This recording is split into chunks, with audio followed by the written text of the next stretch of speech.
юу вэ? Таны бодлоор за хүний амьдралд одоо чухал зүйлүүд маш зөндөө байдаг тийм үү?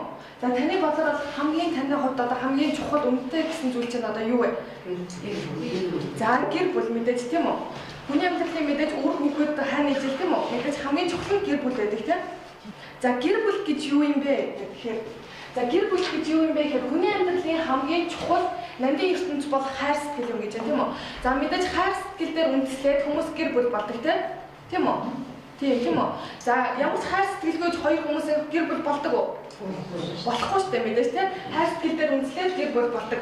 За гэр бүл гэж юу юм бэ гэсэн чинь гэр бүл нь харилцан бие биендээ нөлөөлж байдаг хувь хүмүүсийн нэгдэл бөгөөд эхнэр нөхрийн харилцаанд гэр бүлийн цөм болж өгдөг гэдэг чинь. Мэдээж гэр бүл гэж чинь яах вэ? Эхнэр нөхөр хоёр бэжэж гэр бүл гэж цөм утгаар гарч ирж байна тийм үү? За гэр бүл болж хамтдаа амьдрахын гол утга учир бол сэтгэл хангалуун бие биенийхээ хэрэгцээг хангах аз жаргалтай амьдрах явдал юм аа гэдэг чинь. За бие биенийхээ хэрэгцээг хангах гэж байна. За тэр нь юу гэж байгаа вэ гэхээр хүнд маш олон хэрэгцээ байдаг тийм үү? Хайрлах хэрэгцээ, хайрлуулах хэрэгцээ тийм үү? За энэ бүгд ингээд хангагдах энэ бүгдээ хангахын тулд гэр бүл зохион байгуулдаг тийм. За гэрлэлт нь ерөөсөө жам ёсны хэрэгцээ гэж үздэг. За гэрлэлт нь жам ёсны хэрэгцээ. За гэрлэлтийн сэтгэл ханамж нь хэрэгцээ хэр хангагдаж байгаагаас хамаараад гэрлэлтийн сэтгэл ханамж нь хэрэгцээ нь ер нь хэр хангалттай байгаа юм бэ гэдгээс сэтгэл ханамж нь хамаардаг байна шүү дээ. За одоо ингээд нэг 3 баг болгох чи тийм. За нэгдүгээр баг нь энэ тал ингээд нэгдүгээр баг за. За энэ тал нь ингээд хоёрдугаар баг. За энэ нөгөө тал нь гуравдугаар баг. Тэгээ 3 хэсэг зугаач ямар ч юм бас. За ингээд цааснуудаа нэгэгээр ингээд бүгдээ авчих. За цаас хүрсэн үү? За нэгдүгээр баг ямар асуултанд хариулах вэ гэхээр та нөхрөө эсвэл эхнэрээ ямар байгаасаа гэж хүсдэг вэ? За одоо жишээлх юм бол одоо миний нөхөр одоо надад халамжтай байгаасаа тийм үү намайг хүндэлдэг байгаасаа гэх мэтчлээ та нөхрөө ямар байгаасаа гэж хүсдэг вэ гэдэг тэрийг ингээд нэг 2 3 зүйлийг ингээд доош нь згсаагаа бичих. За хоёрдугаар баг ямар асуултанд хариулах вэ гэхээр та хизээ хамгийн сүүлд нөхрөө эсвэл эхнэрээ магтсан бэ? За тэгээд ямар зүйл гаргахаар та магтсан бэ? Тэрийг бас тодорхой гаргах нь тий. За 3 дахь баг ямар асуултанд хариулах вэ гэхээр та хүүхдтэйгээ хамгийн сүүлд цаг зав зарцуулаад тоглосон бэ? Хүүхдтэйгээ хамгийн сүүлд хизээ цаг зав зарцуулаад. За тэгвэл болохоор одоо зургт үзэнгээд тоглосон эсвэл гадар дэлгүүр оронгоод нэг халт тоглосон ч гэдэг юм уу тийм байхгүй яг ингээд цагаа зарцуулаад хизээ тоглосон хамгийн сүүлд ингэж тоглосон бэ? За бичээд дуусаад за тэгээ багаас нэг хүн унших шүү. Багаас нэг хүн.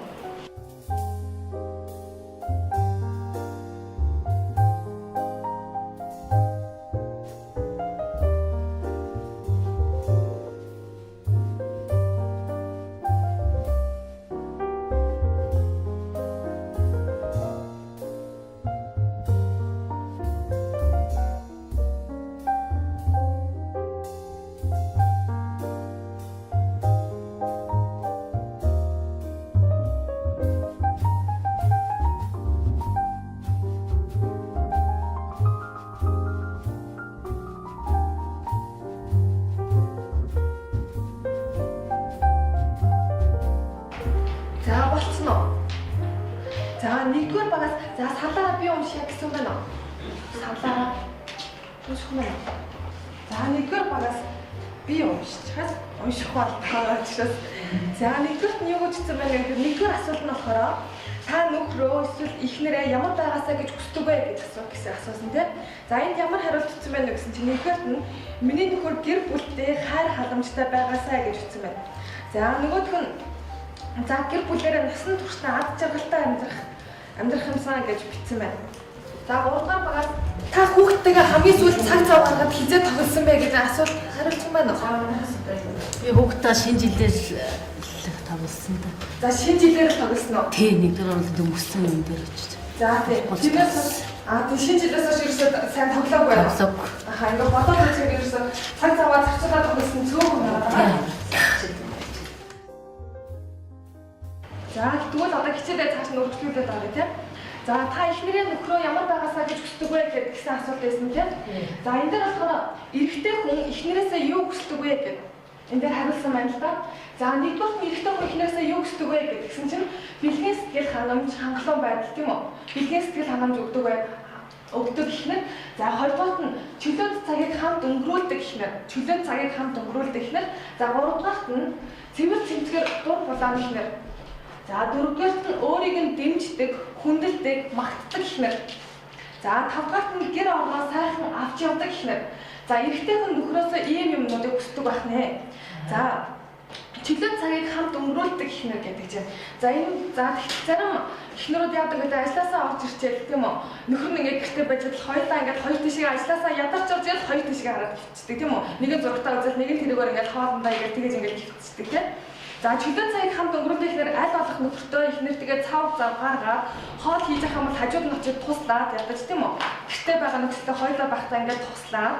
За дараагийнх нь цэвэр цэмцгээр дур булаан гэхээр за орой ингээд нөхөр чинь ингээд гаднаас ингээд ороод ирэхэд гэр чинь ингээд цэмэрхэн байвал ямар санагдах бол сайхан санагдана тийм үү. Мэдээж ингээд гэр чинь өдөөс өндөө ингээд байсан чинь нөхөр чинь ингээд гаднаас ороод ирвэл ямар санагдах вэ? Нөхөр чинь мэдээж уурна тийм үү. Тэгэхээр танд ямар санагдах вэ? Бас л онцгой санагдаад та бас мэдээж уурна тийм үү. За өөрийг нь дэмждэг, хүндэлдэг, магтдаг ихнэр гэж юм. За та магтаал дуртай юу? Дуртай шүү дээ тийм үү? Магтаал дургуун гэж байхгүй шүү дээ тийм. За мэдээж та бас магтаал дуртай юм чинь нөхөр чинь ч гэсэн мэдээж магтаал дуртай байна. За мэдээж хийсэн юм дээр магтаад урамшуулад явах юм бол мэдээж нөхөр чинь баярлна. За мэдээж гэр орноос авч явдаг ихнэр. За мэдээж эмэгтэй бол гэр орноос аваа явах хэрэгтэй тийм. За тэгсэн чинь эрэгтэй хүн ихнэрээсээ юу хүсдэг вэ гэдэг ингээ гараад ирсэн. За дараагийнх нь эмэгтэй хүн нөхрөөсөө юу хүсдэг вэ? Эмэгтэй хүн нөхрөөсөө юу хүсдэг вэ гэсэн чинь за хайраа илэрхийлж өөрийг нь хамгийн ихээр хайрладаг нөхөр гэж байна. Хайраа илэрхийлж байх хэрэгтэй байна ш нөхөр. За хоёрдугаарт нь үнэн шударга илэн далангуй сэтгэлээ хуваалцдаг нөхөр гэж байна. За гуравдугаарт нь сэтгэлийг нь ойлгож ярилцаж өгдөг нөхөр гэж байна. За дөрөвдүгээрт нь эдийн засгийн хэрэгцээг нь хангаж өгдөг нөхөр гэж байна. За тавдугаарт нь үр хүүхдэд болон тэдний боловсролд анхаарал тавьдаг нөхөр. За зурдаас нь хийсэн зүйлийг нь үнэлдэг нөхөр. За энэ таарч гэнэ үү? Энд ихэнх нь эмэгтэй хүмүүс юм те. Энд ер нь ингээд таарч гэнэ үү? Юу таарч те. За өөрийг нь хамгийн их хайрладаг. За тэгээд үр хүүхдэд тэдний боловсролд анхаарал тавьдаг гэж байна. За ер нь ингээд хараад тахад эмэгтэй хүмүүс л яадаг үлээ. Өглөө хүүхдээ хөргөж өгнө, орой аавна, гэрийн даалгавар нь хин идэх үү? Ээжүүд хийдэг тийм үү? За тэгэхээр ихнүүд яг нөхөр маань бас хаяа ч гэсэн аваад хаяа бас гэрийн даалгавар нь хийлцдэг байгаасаа гэж хүсдэг байна тийм үү? Таарч гэнэ үү? Таарч тий. За дараагийнх. За эрэгтэй эмэгтэй хүний хэрэгцээний ялгаа гэдэг чинь. За эрэгтэй эмэгтэй гэрлэлт нь ерөөсөө жам ясны хэрэгцээ юм аа гэдгсэн тийм үү? За эрэгтэй эмэгтэй хүний хэрэгцээний ялгаа гэдэг чинь. За эрэгтэй хүн харах, үнэрлэх, амлах энэ гурван мэдрэгөө эмэгтэй хүнийхээс илүү хөгжсөн байдаг. Эмэгтэй хүнийхээс илүү хөгжсөн байдаг. За харах гэдэг нь за та ингээд нөхөртэйгээ явж илаа. За тэгсэн чинь хажуугаар чинь нэх гоё ингээд эмэгтэй ингээд явсан чинь та нөхөр чинь яг уу эргээд харъя. За тэгэхээр та ууралдаг уу? Зарим эмэгтэйчүүд ер нь ууралдаг тийм үү? Уурлаад энийг юуг нь хараад байдیں۔ Их мэдтэй ер нь ууралдаг шүү дээ тийм. За энэ дээр ерөөсөө уурлаад авах шаардлага байхгүй. Яагаад гэж юм бэ гэхээр эрэгтэй хүний харах мэдрэх хүн эмэгтэй хүнийхээс илүү хүчсэн байдаг учраас тэр чинь мэдээж харах гэдэг чинь эрэгтэй хүн угаасаа ингээд харж илээдэг нэг удаа хараад өнгөрөө биз тийм үү? Тэрэнд бол уурлаад авах шаардлага бол байхгүй. За дараагийнх нь үнэрлэх гэдэг чинь. Үнэрлэх. За энэ дээр болохоор эмэгтэй хүмүүс ер нь эртээр үеэс болоод эмэгтэй хүмүүс ус төрхдөг байсан тийм үү? Үнэртэй ус янз янзаар төрхдөг байсан шүү дээ тийм үү? За энэ болохоор яадаг вэ гэхээр эрэгтэй хүнийг өөртөө татахын тулд үнэртэй ус төрхдөг байсан байхгүй юу? Яг тэгэхээр эрэгтэй хүний үнэрлэх хэрэгт нь эмэгтэй хүнийхээс илүү хөгжсөн байдаг учраас яг хоо эрэгтэй хүнийг өөртөө татахын тулд эмэгтэй хүмүүс үнэртэй ус төрхдөг байсан байхгүй юу? За дараагийнх нь амтлах гэдэг юм. За энийг бол хүн болгоо мэддэг шүү дээ тийм үү? Амтлах эрэгтэй хүнийг юу гэдэг лээ? Юугаар гэдэг лээ? Эрэгтэй хүний ходоодор гэдэг тийм үү? Сайхан хоол хийгээл өдөр болгоо сайхан амттай хоол хийж өгөөд байвал нөхөр яах вэ? Мэдээж дуртай байна тийм үү? Тийм нөхөр ихнэртэй мэдээж баярлан дуртай байна тийм. За дараагийнх нь эмэгтэй хүний болохоор ямар их хөгжсөн байд юм бэ гэсэн чинь сонсох болон хүрэлцэх буюу мэдрэх нь хөгжсөн байдаг гэдэг чинь. За энэ сонсох гэдэг дээр нь за одоо хүмүүс юм яг танд эмэгтэй хүний чихэн дээр нь цэцэг ургуулаад тэгээд сонсч байсан уу? Тийм. Сонсч байсан тийм үү? За энэ болохоор мэдээж эмэгтэй хүний сонсох хэрэгт нь илүү хүрсэн байдаг байхгүй эрэгтэй хүнийхээс. За тэгээд нөгөө гой сайхан үгэнд яг эмэгтэй хүн амархан итгэдэг, хуурддаг тийм үү? Ихэвчлэн тийм амархан итгэдэг штэ ер нь эмэгтэй хүн. За тэгээд хүрэлцэх буюу мэдрэх гэдэг чинь. За эмэгтэй хүнд ер нь ингээд нөхөр нь тийм үү? Хүүхдэнч байсан ер нь ингээд тэрврээд хүрээд ингээд илж таалаад илээд ч юм уу тийм үү? Ингээд гараас нь ингээд барих тохиолдолд яг эмэгтэй хүн мэдээж таатай санагддаг тийм үү? Онцгой санагдах уу? Хүн ингээд тэрврээд ингээд тэрхгүй ч юм мэдээж тийм үү? Энэ чинь эмэгтэй хүн хэрэгтэй эмэгтэй хүн тэгэхээр юу гэж бодох вэ? За энэ надад хайртай байна тийм үү? Надад хайртай байна гэдгийг мэдэрчээд өгчөөс юм бол эмэгтэй хүн бол маш чухал байт юм байна. За тэгсэн чинь эрэгтэй хүн эмэгтэй хүний бас нэг ялгаа гэсэн чинь эрэгтэй хүн өдөрт 7000 үг хэлдэг. Харин эмэгтэй хүн өдөрт 21000 үг хэлдэг. Ялгаа байгаад заримдаа яадаг вэ? Эхнэр төхөр хоёр гэртээ орж ирлээ. За тэгсэн чинь нөхөр нь яг зургтаа асаагаад тэнд суучлаа. За эхнэр нь тэгсэн чинь тэнд хаал ихтэй нөө эхнэр өнөөдөр ингээд болсон ажил дээрээ болсон энд болсон явдал нөхөртөө ярих гал ингээд юм яриад байл та. За тэгсэн чинь нөхөр нь ерөөсөө сонсоод байгаа ч мэддэхгүй сонсохгүй байгаа ч мэддэхгүй тэнд дугаал суугаал гэдэг. За тэгтэл эхнэрүүд яадаг вэ? Уурладаг гэсэн тий. Чи намайг сонсохгүй, чи намайг ойлгохгүй, надад ярилцсангүй хэм чи уурладаг уу? Уурладаг гэсэн тий. За энэ болохоор энэ дээр бол уурлаад авах нэг шаардлага байхгүй гэж үздэг. Яагаад гэхээр өдөржин нөгөө эрэгтэй хүн маань ажил дээрээс тэр гадуур дээр ярьсаар гад нөгөө нэг хилэг хэвээр нөгөө 7000 үг маань ингээ хангалтсан байхгүй дууссан байдаг байхгүй. А тэгтэл нөгөө эмэгтэй хүнийх нөгөө яриад байдаг ажил дээрээс ирэл гадуурч яриад байдаг нөгөө ярих хэрэгцээ маань дуусах учраас нөгөө орой ирээд дахиад нөгөө нөхөртөөгөө ярих гад байдаг байхгүй. Тэгээ нөгөө ярих хэрэгцээгээ хангах гад нөгөө нөхөртөөгөө ярих гадсан чинь нөгөө нөхрийн маань ярих хэрэгцээ хангацсан учраас нөгөө дугаал аваад байдаг байхгүй. За ийм тохиолдол бас гардаг байна. За энэ бол нэг уурлаад авах шаардлага бол байх нь уу? Байхгүй. За тэгэхээр нөгөө эрэгтэй эмэгтэй хүний яагаад ингээ ялгааг яриад байна вэ гэхээр эрэгтэй эмэгтэй хүний нөгөө ялгаагаа мэдээд авсан тохиолдолд хэрэглэх шалтгаан маань багасна. Тийм ээ нөө. Одоо жишээ нь энэ дээр ингээд ярихад яах нь намайг сонсохгүй энэ намайг ойлгохгүй гэж тэг шаардлага байхгүй. За тэгээд хажуугаар өнгөрсөн эмэгтэй ингээд хараад өнгөрсөн чи энийг харлаа гэж бас хэрэглээ гэж шаардлага байхгүй.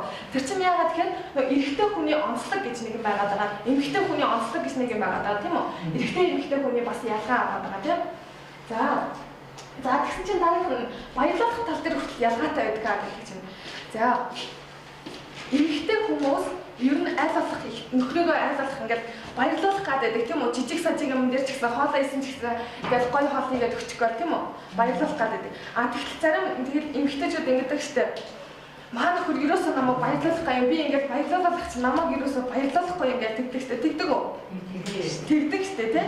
За тэгсэн чинь энэ чинь болохоор яадаг вэ гэхээр эмэгтэй хүн айлуулах ингээд олон жижиг сажиг зүйлдер ч гэсэн ингээд баярлуулах гал хичээгээд байдаг бол эрэгтэй хүмүүс болохоор тэгдэхгүй. Ялгаатай ингээд одоо юу гэдэг нэг мөсөн ингээд том баярлуулах гал тэрийг хүлээгээл байгаа гэдэг ерөөсөө нэг мөсөн том баярлуулж чадаа гэж бодоод тэр тохирох мөчийг ингээд хүлээгээд байдаг. За нэг нь болж байгаа нөгөө нь болохойлаа. За тэгвэл жоохон дараа нь баярлуулчих их мэдслэн ингээд баярлуулах тал дээр хүртэл ингээд ялгаатай байдаг хана штэ.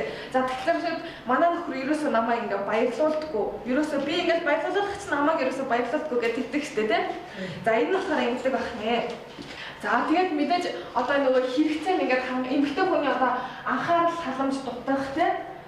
За тэгэх юм бол яг нөгөө эмэгтэй хүний анхаарал халамж дутаад ирэх юм бол яг эмэгтэй хүн уурладаг, хуцаарладаг тийм үү, гомддог. За тэгээд сүүлдээ нөгөө нөхрөө хүндлэхээ болдог тий. За тэгээд мөн одоо эрэгтэй ганц эмэгтэй гэлтгүй эмэгтэй хүний хоёулынх нь нөгөө хэрэгцээ нь одоо хангагдахгүйсэн тохиолдолд яг нөгөө хоёр маань хоёулаа уурлаа. За тэгээд тэр дээрээс яг хэрэлтэн, залтан. За тэгээд эцэст нь бол юу болох нь бол мэдээж ойлгомжтой тий. Хэрэлтээ залтаа таахгүй байгаа улсууд болол тий. За гэр бүлд байх ёстой хүчин зүйлс гэдэг чинь. За гэр бүлд байх ёстой хүчин зүйлс талаар хайр, итгэл, уучлал, твчээр, анхаарал халамж. Эдгээр байх ёстой юу? Ёстой шүү дээ. Мэдээж эдгээр байх ёстой. Эдгээр бэжэж яг уу гэр бүл оршин тогтно тийм үү? За ингээд хайр, итгэл, уучлал байхгүй бол яг уу хайр байхгүй бол гэр бүл яг уу тэгээд ер нь хийцүүдээ тийм. За гэр бүлд байх ёсгүй хүчин зүйлс гэдэг чинь. За хар бах, хуурах, архины зогсгүй хэрэглээ. За тэгээд хайх хэмжгүй байдал, хүчирхийлэл. За тэгээд нөгөө халамжгүй байдал тийм үү? За хайх хэмжгүй байдал гэдэг нь яг уу? Нөгөө хайр халамжаар дутах тийм үү? За цагийг хамт өнгөрөөх тийм үү? За энэ гэсэн зүйлүүд нь байхгүй болохоор яг уу? Хайх хэмжгүй байдал гэдэг нь байна. Тийм. За хардах мэдээж сайхан баглаа. Юу сайхан байх юм те? За хуурах мэдээж ямар сайхан байх юм? Гэр бүлдээ хуурах яваад ямар юм те? За архины зогсгүй хэрэглээ байж болохгүй тийм үү? За арх гэдэг чинь яадаг вэ? Хүнийг яг мансуур үү те? Өөрийн гэсэн ухаан мөнгө байна. За хүн хайраа илэрхийлдэг 5 хил байдаг байна. Хүн хайраа илэрхийлдэг 5 хил байдаг. Хайраа илэрхийлдэг 5 хил байдаг. За нэгдүгээр нь бэлэг гэж юм. За зүгээр ингээд нөгөө бэлэг өгөх тийм үү? Чин сэтгэлээсээ бэлэг өгөх. За хоёрдугаар нь цагийг чанартай хамт өнгөрөөх. Цагийг чанартай хамт өнгөрөөх. За энэ цагийг чанартай хамт өнгөрөөх гэдэг нь маш чухал. Одоо хань ижлийн хувьд ч тэр хүүхдийн хувьд ч тэр маш чухал. За зарим эцэг эхчүүд ингэдэг штэ. Цагийг чанартай хамт өнгөрөөх гэсэн чинь хүүхдтэйгээ ингээд ихэвчлэн аауд хүүхдтэйгээ ингээд гэртээ ингээд хүүхдээ хараад үлддэг юм дээ заримдаа. За тэгсэн чинь нөгөө хүүхдээ харж байгаа юм гэж тэгсэн чинь аав нь телевизээрээ зурагтаа ингээд асаацсан. За тэгээд нөгөө креслэл дээр ингээд суудсан. За тэгсэн чинь хүүхд нь яг доор нь ингээд тоглоомуудаа дэлгээд ингээд доор нь батлаа суудсан. За тэгт нөгөө аавтайгаа тоглоход юм яриад байсан чинь нөгөө аав нь зурагт руугаа нэг хараад хүүхдтэйгээ нэг асуултанд нэг хариулсан болчоод тийм үү? За энэ нь бол ерөөсөө хүүхдтэйгээ уг нь бол нөгөө аав чинь яг хүүхдээ хараад хүүхдтэйгээ тоглоно гэж үлдсэн хүн шүү дээ. А тэгсэн чинь зурагтаа хараад хүүхдтэйгээ тоглосон ч юм байхгүй. За тэгтлээрээ ирээд эхнэр нь нөхрөөс асуу чи яасан хүүхдээ харсан хүүхдээ тоглосон. А гэтэл яасан юм дээр нөгөө нөхөр маань хүүхдтэйгээ тоглоогүй. Яасан гэхээр зөвхөн өөрөө зурагт үзэнгээ хүүхдээ яг харсан. Зурагт үзэнгээ хүүхдтэйгээ тоглосон. За энэ нь болохоор мэдээж хүүхд бас хүн юм чинь мэдээж хэрэгцээ байна тийм үү? Эцэгтэйгээ тоглох эцэг гэхээр хайрлуулах хэрэгцээ бас байна. Хүүхдийн хувьд нөгөө нэг ээж автагаа тоглох, ээж аваараа хайрлуулах хэрэгцээ нь бас хангагдахгүй байна. За одоо энэ зураг дээр харагдаж байна уу? Энэ зураг харагдаж байна уу? Аав нэг уцаар ирсэн, ээж нь болсон чинь яаж вэ? Чад өөр юм бодсон тийм үү? Энэ чад өөр юм бодлоо. Хоёр хүүхэд нь яаж вэ? Огт нь уйлцсан. Барил нь болохоор байдлаараа ургаацсан явж байна. За энэ дээр нөгөө цагийг хамт өнгөрөх гэдэг дээр уг нь бодлоо энэ аавыг цаг яах нь вэ? Ингээд нөгөө энэ паркаар хүүхдээ хоёр хүүхдээ сахилах гэж гарч ирсэн байна да. Цуг сахилах гарч тийм үү? Цагийг явахандаа хамт өнгөрөх гарч ирсэн байна. А тэгтэл паркаар цуг явж байсан хэрнээ аав шал өөр ажиллаа хийгээд ээж нь шал өөр юм бодоод тэгэхээр яах вэ? Энэ хүүхдүүдтэйгээ цуг сахилах гарсан болж байгаа доо. Хүүхдүүдэд болохгүй мэдээж тийм үү? Энэ чинь аав шал өөр юм ээ, ээж шал өөр юм бодцоо. За цагийг чанартай хамт өнгөрөөх. За нэгэн л угаасаа паркаар цуг хүүхдүүдтэйгээ цуг цагийг өнгөрөөх гэж байгаа бол яг хүүхдүүдтэйгээ цуг гүүгээд гүүжээгээд тоглоод байх хэрэгтэй тийм. Тэгжээч хүүхдтэй чанартай цагийг өнгөрөөсөн болох нь шүү. За дараагийнх нь тэрвэрлэх өмсүүлэх хүрлцэх тийм үү? За энэ бол мэдээж ойлгомжтой. Хүүхдэд ч бай, том хүнд ч бай тэрврээд өмсүүлээд байвал яг уу энэ хүн надаа хүүхэд ч байсан тийм үү? Хүүхдийг яг өмсөөл тэрвэрлэх юм бол за манай аавч надаа хайртай байна тийм үү? За хандаа ч гэсэн тэрврээд өмсөөлөх юм бол за миний аав надаа хайртай байна гэх тэрийг бас мэдрэх нь шүү дээ. За тэгээд мэдээж таныг ерөөсөө ингээд тэрвэрэхгүй өмсөхгүй байгаа дээр танд ямар санагдах вэ? Таны нөхөр тийм хайрган байна гэж бодох нь шүү дээ. Тэгэж бодон за мэдээж гомдох болов уурлах болов гомдсон шүү дээ мэдээж тийм үү? Эмэгтэй хүн маш амархан гомддог тийм. За магтаал болон урмын үг гэдэг чинь. За магтаал болон урмын үг бол мэдээж маш чухал. Түрүүн асуусан тийм. Та нар магтаал дуртай юу гэсэн чинь бүгдээрээ дуртай гэсэн тийм. За мэдээж та нар дуртай юм чинь бусад хүмүүс ч гэсэн адилхан дуртай байна. Таны нөхрүүд ч гэсэн дуртай байна. А зарим хүмүүс энэ эрэгтэй хүн юм чинь яах вэ гэх тийм нэг сүртэй тоодгүй шүү дээ. Би чинь эмэгтэй хүн, чи чинь эрэгтэй хүн гэж хэлдэг шүү дээ. А тийхгүйгээр тэр чинь мэдээж адилхан эрэгтэй ч гэсэн адилхан хүн юм чинь магтаал урмын үг бас маш хэрэгтэй. За жишээлх юм бол ингэдэг штэ. Эхнэр нөхөр хоёр одоо дэлгүүр ороод хүнсээ цуглууллаа. Ногоо мого хамаг юм аа ингэж барьлаа тийм үү? За мэдээж танаа нөхөр чинь дийлэх юм байдаг уу? Та дийлэх юм байдаг уу? Нөхөр дийлэх юм байдаг штэ тийм. За нөхөр хамаг юм ярьсан та хөнгөний барь явдаг. За тэгтэл нөгөө нөхөр маань яг хуу би ингээд за эхнэр нь одоо нөхрөө одоо магтах нь штэ. За миний хан чи өстө мундаг шүү хайраараа өстө хүнд юм өргүүлдэггүй те. Хайраараа ерөөсө хүнд юм өргүүлдэг дандаа ингээд хайртаа болоод хөнгөний өргүүлээ миний өстө мундаг хайртаа болоод баяртай шүү ч юм уу те. За тэгэж хийлээ зах юм бол нөхөр яах нь танаар ерөөсө хизээч тийм хүнд юм өргүүлэхгүй. Тий улам урамшаал юм эрэгтэй хүн ерөөсө урам өгөөдөө бол улам л ингээд яваад байдаг гой цэцгэлээ тийм үү? Аха. За магтаалаа чи сэтгэлээсээ хэлэх хэрэгтэй гэж. За нэгэн л магтаал хэлж байгаа юм чинь чи сэтгэлээсээ хэлэх хэрэгтэй шүү тийм үү? За хоёрын хооронд ингээд цаасан малгай өмсгөөд яг хаа за хүүхдүүд ингээд хоёрын цаасан малгай за жишээлх юм бол нэг юмыг одоо хүүхэд ингээд буруу хийчлээ тийм үү? Нэг юмыг ингээд буруу хийчлээ. За тэгтэл тэр хүүхдийг яг хаа сайн өгөөд дараа дахиад хийчихсэн сайн юм байна. Тий. Дараа дараагийн удаа энийг одоо нэг ингээд буруу юм хийлээ. За дараагийн удаа ихтэй сайн хийх юм бол яг одоо энийг ингээд өшөө ингээд сайн ингээд хамал аав ээж нь одоо тийм авч өгөх шүү, ийм авч өгөх шүү гэдэг тийм үү? За тэгэхээр хүүхэд ямар тийшээ болдог вэ гэхээр ингээд юм ингээд хийгээд хамал би юмтай болох юм байна. Тийм үү? Тэгэхээр ингээд буруу сэтгэлгээтэй болох нь шүү дээ хүүхэд. Аха. За том хүн ч гэсэн бас адилхан шаал дэмий хий. За эрэгтэй хүмүүс бас дээрэс нь өнгөрөө байдаг штэ. Бас хитрхийг магтаалах юм бол яг хит өнгөрөөд явчихдаг тийм үү? Тэгдэг штэ тий. Тийш. Сайн эцэг их байна гэдэг хамгийн том мэрэгжил гэж байна. За мэдээж энэ үнэн үү? Үнэн штэ тий. За хүн болгон эцэг их болдог уу? Болдог штэ тий. За намайг 10 жил байхад л манай хөдөлмөрийн багшлаа дандаа л тэгдэг байсан юм а. Хөдөлмөрийн хичээлээ сайн хийх хэрэгтэй. За яагаад та нар хүн болгон математикч, физикч болохгүй тийм үү? А хүн болгон эцэг их болно. За мэдээж эцэг их болж байгаа юм чи мэдээж хөдөлмөрийн хичээл хэрэгтэй юу? Хэрэгтэй шүү дээ тий. Яг энэ тайлхан хүн болгон математикч, физикч болохгүй магад хүн болгон эцэг их болд юм аа. За эцэг их байна гэдэг нь хамгийн том мэрэгжил мэдээж тийм үү? Хүүхдээ өсгөн хүүхдээ өсгөн хүмүүжил гэдэг чинь хамгийн том мэрэгжил. За тэгээд бага наснд нь хүүхдийн хүмүүжил болоод яг тэр хүний суур болж өгдөг тийм хүмүүжил болж өгдөг. За бие холбол сэтгэл холддог гэдэг чинь.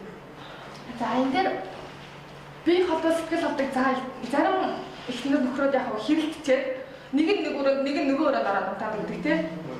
За ингээд ерөөсөө өглөө нь ингээд босоод хоёр тийшээ ажилд явж хараад оройн нэрээс хоёр өрөөнд унтаад тэгэл эвлэх болов. Эвлэхгүй тийм үү? Яаж эвлэхгүй хизээд нь эвлэхгүй тийм үү? За мэдээж би холцсон ч гэсэн яг хэрэлцэн ч гэсэн цуг унтчих хэвээр нэг өрөөнд нэг орон дээр. За тэгэхээр яах вэ гэхээр мэдээж тэр хоёр чинь нэг өрөөнд байгаа юм чи мэдээж ядчил нэг ойр цуудаа ярих юм гарнаа да. За тэгж яагаад мэдээж яах вэ? Мэдээж хүмүүс юм чи хоорондоо ярилцах учраас хоёр тийшгээл болоод тах юм бол бүрэл хооронд нь ингээд зай гараад бүрэл том хан бүсгдээд байна гэсэн. Хэдийн хэрэлдэж муудалцсан ч гэсэн нэг өрөөнд нэг орон дээр л унтчих хэвээр. За дараагийнхан зөөлөн хатууга. За энэ бол мэдээж ойлгомжтой тийм үү? Зөөлөн хатууга. За уураар ихэлсэн бүхэн ичгүүрээр дуустдаг. Уураар ихэлсэн бүхэн ичгүүрээр дуустдаг. За хоёр эхнэр нөхөр хоёр ингээд хэрэлтлээ, муудалцлаа. За тэгтэл ингээд хоёулаа ингээд урд удаасаа ингээд тасалцаад ингээд хэрэл юу болох вэ тэр хэрэг? Юу болох вэ?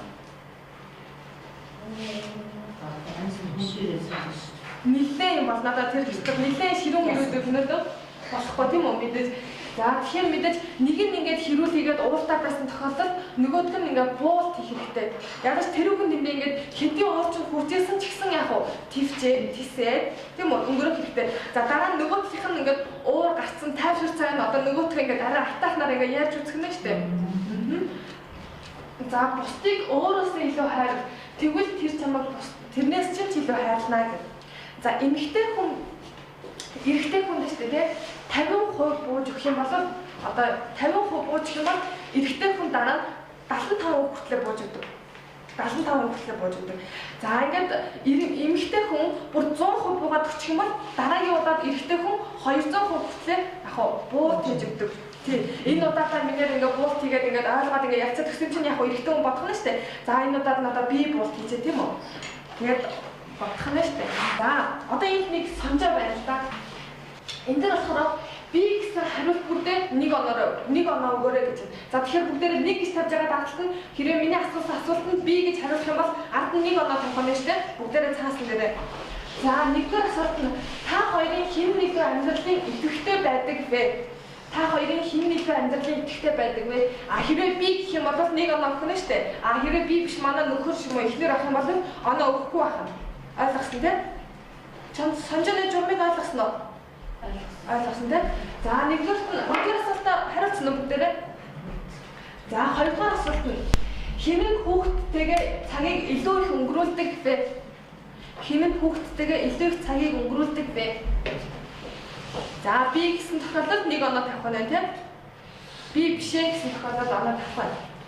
За дараагийнх нь та хоёрын хинээс нь хүүхэд тань илүү их зөвлөгөө авдаг вэ? Хүүхэд тань хинээс нь илүү зөвлөгөө авдаг вэ? За дараагийнх нь дөрөвдүгээрт нь за эцэг эхийн хуралд хэн гол төлөв суудаг вэ?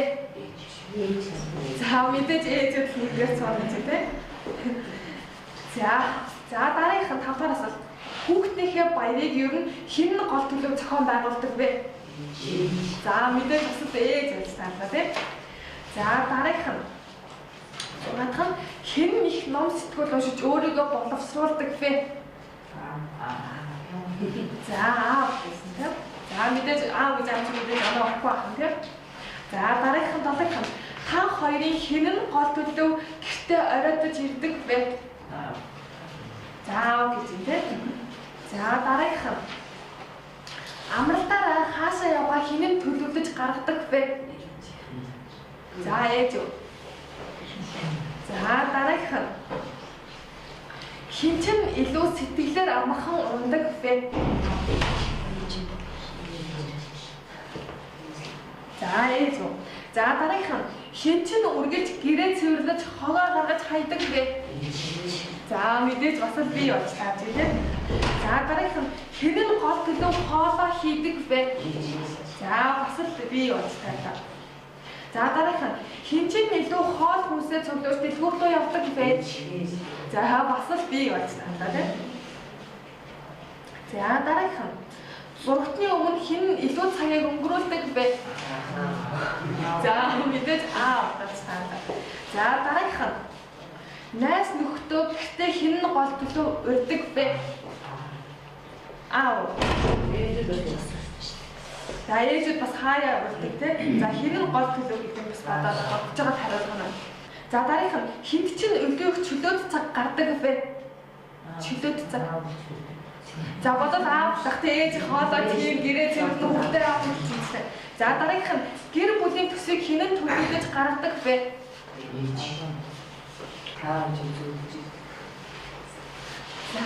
За хариулсан уу? За одоо тэгвэл хідэн одоо оноогоо тоолчих. Оноогоо тоолчих. Хідэн 1 оноо цуглуулсан байна. Оноогоо тоолчих. 11. За одоо чинь хариулт нь харагдаж байна. 10 болон түүнээс бага болох юм бол болно. За одоо ингэ гэр бүлийнхээ хүрээнд нөлөөлөх цагийг өнгөрүүлэхийг хичээгээрэй гэдэг чинь. Гэр бүлийнхээ хүрээнд нөлөөлөх цагийг өнгөрөөх. За 11-ээс 13 байх юм бол та хоёрын хувьд бол амгалан тайван байх байдал дээр асуудалгүй байна гэдэг чинь. За учир нь та хоёр эргэтгэж байж чаддсан байна гэдэг чинь. За 14 болон түүнээс дээш. За энэ тохиолдолд гэр бүлийнхээ хүнийг гэрийн ажилдаа татан оролцуулах тал дээр сонирхлыг нь болгож өгөөрэй гэдэг чинь. За энэ дээр бас нөгөө яах нь магтаад урамшуулаад явах нь шүү дээ. За тэгээд жаахан зүйлс ч гэсэн бодож байгаарай. За тэгээд аль болох цагийг хамтдаа өнгөрүүлээрэй гэдэг чинь. За аз жаргалтай гэр бүлийн 10 нууц гэдэг чинь. За нэгдүгээрт нь хоёулаа нэгэн зэрэг уурлахгүй байхыг хичээгээрэй гэдэг чинь. За түрүүн хэлсэн те хоёулаа нэгэн зэрэг уурлаад байвал яах вэ? Юу болох вэ? Тэр гэрт нэлээд дэлбэрнэ те. За хоёрдугаарт нь би бирээгөө хизээж битгий хашгираарай гэдэг чинь. Би бирээгөө хизээж битгий хашгираарай. За тэр цэма эмэгтэй хүн бол эмзэг байдаг тийм үү? Дараа нь ингээд нөгөө амар их хашгираа нөгөө хашгирсан чинь дараа нь яг тэрийгэ бодоод гомдоо гэдэг тийм үү? Эмэгтэй хүн гомддог уу? Гомддог шүү дээ те. Маш амархан гомддог. За дараагийнх нь зөөлөн шүүмжил гэдэг чинь. За хүн чинь мэдээж алдчил таарна тийм үү? Алдаа гаргачил таарна шүү дээ. За тэрийн зөөлөн шүүмжил гэдэг нь яаж байгаа вэ гэхээр за ингээд нэг хэл ингээд олон сууж ирсэн байсан чинь яг хөө нөхрөдийн сууж ирээд тэгсэн чинь эхнэр нь орж ирэнгуудаа энэ одоо өнөөдөр чи тэгсэн чинь ингэсэн чи тэрэн дээр тэгээд тахтаад ингээд загинчил нөхөр ямар байдалд орох бол за одоо чинь таныг ингээд байдсан чинь нөхөр чинь одоо шууд ингээд гаднаас орж ирээд чи тэрийг тэхгүй яасан энийг ингэхгүй яасан тэрэн дээр ингэхгүй яасан ингээд тэгчүүд танд ямар санагдах бол Та ямар байдалд авах та бодоод мэдээж эвгүй байдалд авах тийм үү? За ингээд энэ танихгүй нэгдүгээр танихгүй хүмүүсээс донд сууж юм тийм үү? Ингээд энэ одоо өндөр ингээд чи эвгүй санагдах тийм. За зөөлөн шүүмслэр гэдэг за мэдээж ингээд хоёулахнаа байсан үедээ тийм үү? За тэрийг ингээд заавал загнахгүйгээр ингээд ивээр ойлгуулаад хийх хэрэгтэй байна шүү дээ зөөлөн шүүмсэл гэдэг юм. За дараагийнх нь эрх мэдлийн төлөө бүү байр гэдэг чинь. Эрх мэдлийн төлөө бүү байр. За энэ нь болохоор юу гэж байгаа вэ гэхээр эхнэр болохоор хэрэлтэй. За тэгсэн чинь яадаг вэ? Эхнэр нь би энэ яхаараа бууж өгч та энэний буруу л үстэй гэдэг тэгш тийм үү? За тэгэхээр нь би энэ гэр нь яхаараа бууж өгч би энэ бууж өгөх байх чинь би үгүй бууж өгч гэдэг ингээд тэгдэг шүү дээ. Тийм болохоор гардаг уу? Гардаг шүү дээ тийм. За энэ дээр яг нэг нь яг төвчээд буурт хийж өгөх нь нэг утга тийм. За дараагийнх нь за өнгөршнийг март гэдэг чинь өнгөршнийг март. За тавхаарт нь шүү дээ өнгөршнийг март.